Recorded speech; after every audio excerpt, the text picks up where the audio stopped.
This book, Mary's Mosaic by Peter Janney. We only have a couple of minutes, but this is about a mysterious death that occurred to a very interesting person in Washington, D.C. 49 years ago, like almost today. And this is the, we don't only have a few minutes, but here is an interesting picture of the subject of the case of this book over here with President Kennedy, with whom she was a lover, and they were lovers and were having an affair together. And according to Timothy Leary, they did LSD together and smoked marijuana together. But they were very close, and was, of all his mistresses, the one he really loved. I believe so. I believe Jack Kennedy was, everything that I've learned and that Peter Janney has uncovered indicates that after the second term, Jack Kennedy would have married Mary. I don't think he ever loved a woman as much as he did her. She was one of the most remarkable women in 20th century American politics.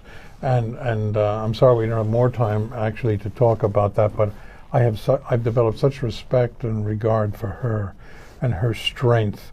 She turned Jack Kennedy, she was so bright, so committed, from a cold warrior into an advocate for peace. She was behind his American University speech. She moved him to deal with Khrushchev.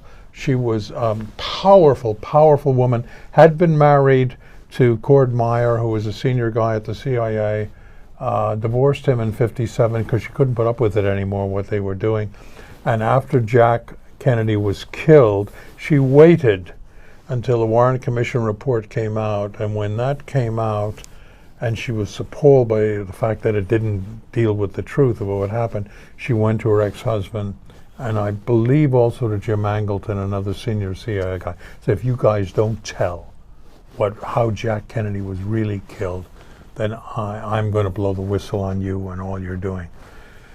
So she was herself assassinated in a towpath near the canal in Georgetown in 1964, and they killed her.